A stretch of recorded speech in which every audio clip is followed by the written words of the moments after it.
샬롬, 하나님과 동행하는 새벽기도회 달라스 임마누엘 교회 권성철 목사입니다. 오늘도 하나님과 동행하며 풍성함을 누리시는 저와 여러분 되시길 주님의 이름으로 축복합니다. 오늘 말씀은 잠언 1장 1절에서 6절까지의 말씀입니다. 다윗의 아들 이스라엘 왕 솔로몬의 잠언이라. 이는 지혜와 훈계를 알게 하며 명철의 말씀을 깨닫게 하며 지혜롭게 공의롭게 정의롭게 정직하게 행할 일을 대하여 훈계를 받게 하며 어리석은 자를 슬기롭게 하며 젊은 자에게 지식과 근신함을 주기 위한 것이니 지혜 있는 자는 듣고 학식이 더할 것이요 명철한 자는 지략을 얻을 것이라. 잠언과 비유와 지혜 있는 자의 말과 그 오묘한 말을 깨달으리라. 아멘. 하나님의 말씀입니다. 여러분, 어떠한 공동체든지 이 두 부류의 사람들이 존재를 하죠.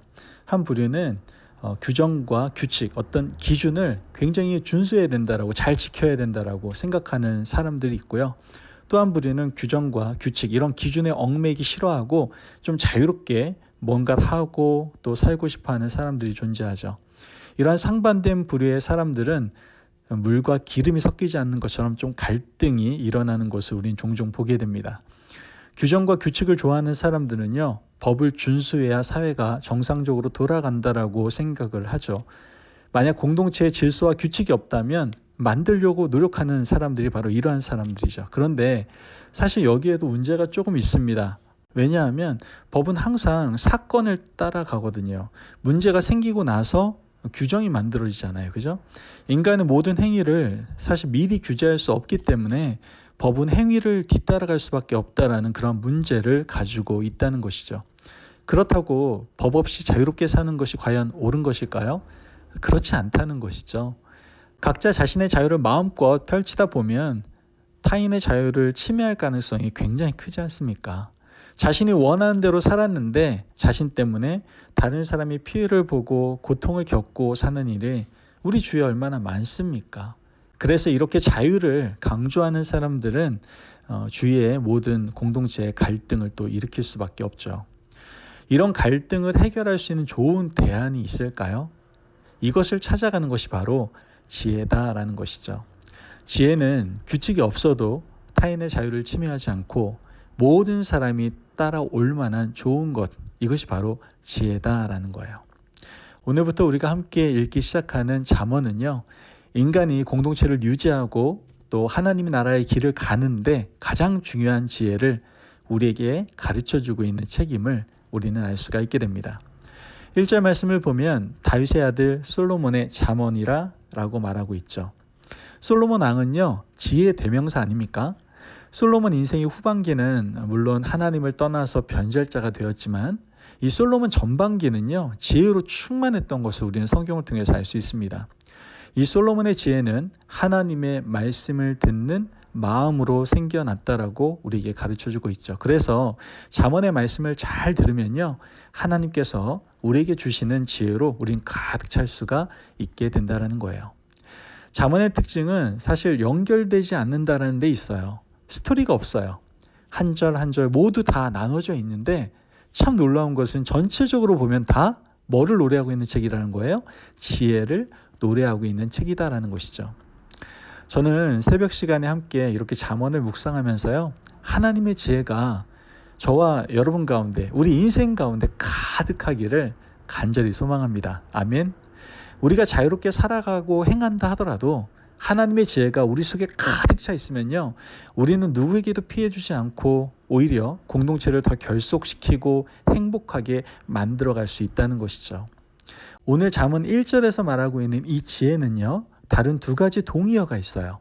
2절 말씀을 보면 이는 지혜와 훈계를 알게 하며 명철의 말씀을 깨닫게 하며. 아멘. 말씀에서 지혜는 이라고 얘기하고 있는데요. 이 지혜는 히브리어로 호크마라고 부르는데요. 이 호크마의 동의어를 훈계 혹은 명철이라고 부르고 있다는 것이죠. 이 훈계가 어떻게 지혜와 동의어가 될 수 있는가? 훈계어는 히브리어로 무사르거든요. 무사르. 이 무사르라는 뜻은 엄격한 교관 아래에서 받는 훈련을 의미하거든요. 그렇다면 이 엄격한 교관은 누굽니까? 바로 하나님 아버지다라는 것을 우리는 알게 되는 것이죠. 하나님 아버지가 엄격한 교관이 되셔서 우리의 인생을 훈련시키시면 그 훈련의 풀무를 통과해서 나온 인생은 재련된 지혜, 정제된 지혜, 정금과 같은 지혜를 가지게 될 거다라는 거예요. 인간의 지혜는요, 가만히 있는 사람에게 주어지지 않습니다. 태어날 때부터 지혜로운 사람이 있을까요? 지혜로워 보인다라고 할 수 있는 사람, 사람의 눈높이 정도에서 지혜롭다라고 할 수 있는 사람이 있을지 모르겠습니다만, 사람이 지혜롭게 되는 것은 사실 하나님께서 훈련하는 손길로 말미암아 가능하다는 것을 우리는 반드시 알아야 된다는 것이죠. 모세가 광야에서 40년 훈련의 시간을 보냈던 것처럼, 다윗이 15년 이상을 광야에서 사울을 피해 다니며 보냈던 것처럼, 이 훈련의 시간을 잘 견디고 나면 하나님께서는 우리에게 지혜를 선물해 주신다라는 거예요. 하나님은 우리를 광야에서 훈련시키십니다. 하나님께서는 광야를 통해서 불순물을 제거해 주시고 물질이 없어도 살 수 있는 법을 가르쳐 주시죠. 가시 같은 사람들이 우리를 막 찌르잖아요. 그러면 막 짜증나고 힘들고 막 악한 소리 나올 것 같은데 그것을 견디는 법을 또한 우리에게 훈련시켜 주시죠. 이 모든 훈련을 통해서 우리는 고통만 받는 것은 사실 아니에요.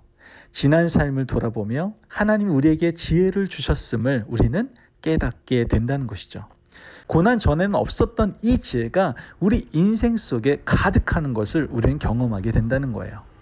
이런 지혜는 하나님이 우리에게 훈련을 통해서 주신 위대한 선물이고요. 세상이 절대로 줄 수가 없는 것이다라는 거예요. 돈으로 바꿀 수 없는 놀라운 지혜, 훈련을 통과할 때만 주시는 지혜다라는 것이죠. 앞으로 우리 인생에 어떤 훈련이 주어지든지 끝난 후에 받을 지혜를 여러분 좀 기대하시기를 바라요. 훈련이 지나고 나면요, 위대한 지혜를 우리는 반드시 가지게 될 겁니다. 이 기대를 가지고 훈련의 시간을 잘 견디고 이겨낼 수 있는 저와 여러분이 되시기를 간절히 바랍니다. 아멘. 또 다른 지혜의 동의어는 뭘까요? 명철입니다. 이 명철은 히브리어로 비나예요. 비나. 이 말은요, 같은 사건이나 사물 혹은 대상을 입체적으로 볼 수 있는 능력을 의미하고 있어요. 보통 사람은 어떤 사건을 대할 때 한두 가지 경우의 수밖에 못 보잖아요. 하지만 명철한 사람은 여러 가지 경우의 수를 통찰할 수 있는 능력을 가지고 있다는 것이죠. 이것이 바로 명철이에요. 지식이 풍성한 것을 명철이라고 말하지 않습니다. 상대방의 속 깊은 마음까지 꿰뚫어 볼 수 있는 능력, 한 가지 사태를 입체적으로 관찰할 수 있는 능력을 바로 명철이라고 부른다는 것이죠. 그런데 이 명철도요, 그냥 주어지지 않아요. 훈련을 통과하고 지나갈 때 하나님이 우리에게 주시는 위대한 능력이다라는 것을 우리는 꼭 알아야 된다는 것이죠. 그러므로 우리는요, 지혜의 또 다른 이름인 훈련과 명철을 마음에 새기고 살아갈 수 있어야 됩니다. 아멘. 다시 한번 말씀드리면 훈련과 명철은 누구를 통해서만 주어집니까? 바로 하나님을 통해서만 주어질 수가 있다는 것이죠. 7절 말씀을 보면 여호와를 경외하는 것이 지식의 근본이거늘 미련한 자는 지혜와 훈계를 멸시하느니라. 아멘. 여러분, 미련한 자는요, 훈련받기 싫어해요. 훈련받기 싫어하면 지혜와 명철은 절대로 생겨날 수 없어요. 여호와를 경외한다는 말은요, 하루 24시간 하나님만 부르며 살라는 말씀이 아니에요. 하나님은 편협하고 속 좁은 분이 아니십니다. 지혜는 우리를 세상으로 초대하고 있는 것을 우리는 말씀을 통해서 알게 됩니다. 지혜는 우리의 삶의 광정으로 우리를 불러낸다는 것이죠. 20절에서 21절 말씀을 보면 시끄러운 길목에서 소리를 지르며 성문 어귀와 성중에서 그 소리를 발하여 이르되 너희 어리석은 자들은 어리석음을 좋아하며 거만한 자들은 거만을 기뻐하며 미련한 자들은 지식을 미워하니 어느 때까지 하겠느냐. 아멘. 지금 뭐라고 얘기하는 거예요? 지혜가 길거리에서 우리를 부르고 광장에서 소리를 높인다라고 말씀하고 있는 거예요. 지혜를 찾기 위해서는 하나님의 창조 세계로 뛰어나가야 된다라는 거예요. 하나님의 만드신 이 세상 가운데에서 지혜가 우리를 어떻게 해요? 부르고 있다라는 것이죠. 하나님께서는요, 하나님이 사랑하시는 하나님의 백성들을 훈련시키기 위해서 세상 한가운데로 몰아내세요. 그곳에 훈련이 있거든요.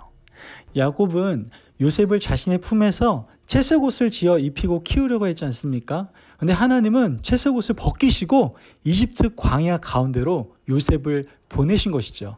세상 한가운데에서 지혜가 요셉을 불러낸 거예요. 여러분, 훈련 받는 걸요, 주저하지 마시기 바랍니다. 하나님께서는 피조 세계 전체를 하나님의 훈련장으로 여기시고 우리를 훈련시켜 주신다는 것이죠. 그러므로 우리도요, 직장, 일터, 우리가 살아가는 모든 곳에서 하나님의 지혜를 배우고 깨달음으로 세상 가운데서 늘 승리하는 삶을 살아가는 저와 여러분이 되시기를 주님의 이름으로 축복합니다. 기도하겠습니다. 사랑이 많으신 하나님 감사합니다. 오늘 지혜에 대해서 우리에게 알게 하시고 지혜 가운데 있는 훈련과 명철에 대해서 다시 한번 깊이 묵상할 수 있게 하시니 감사를 드립니다. 하나님께서는 우리에게 지혜를 주시기 위해서 세상 가운데 그 훈련의 장으로 우리를 부르시는 것을 깨닫게 됩니다. 하나님께서 허락하신 그 훈련을 달게 받고 세상을 살아갈 때 용기를 내어 하나님의 영광을 위해 세상 가운데 승리하며 살아가는 저희들 되게 하여 주옵소서. 감사하며 예수님의 이름으로 기도합니다. 아멘. 오늘도 하나님과 동행하며 풍성함을 누리시는 저와 여러분 되시길 축복합니다. 여러분, 하나님께서는 하나님이 사랑하시는 우리에게 지혜를 주시기를 원하세요. 그러기 위해서 세상 가운데 우리들을 불러주셔서 훈련을 시키시고 그 가운데 하나님의 놀라운 지혜를 우리에게 부어주시고 그 지혜로 말미암아 승리하는 삶을 세상 가운데 살아가게 하시는 것이죠. 여러분, 그 훈련을 피하지 마시고 달게 충성을 다하여 훈련을 감당할 수 있는 저와 여러분이 되셨으면 좋겠습니다. 말씀 안에서 승리하십시오.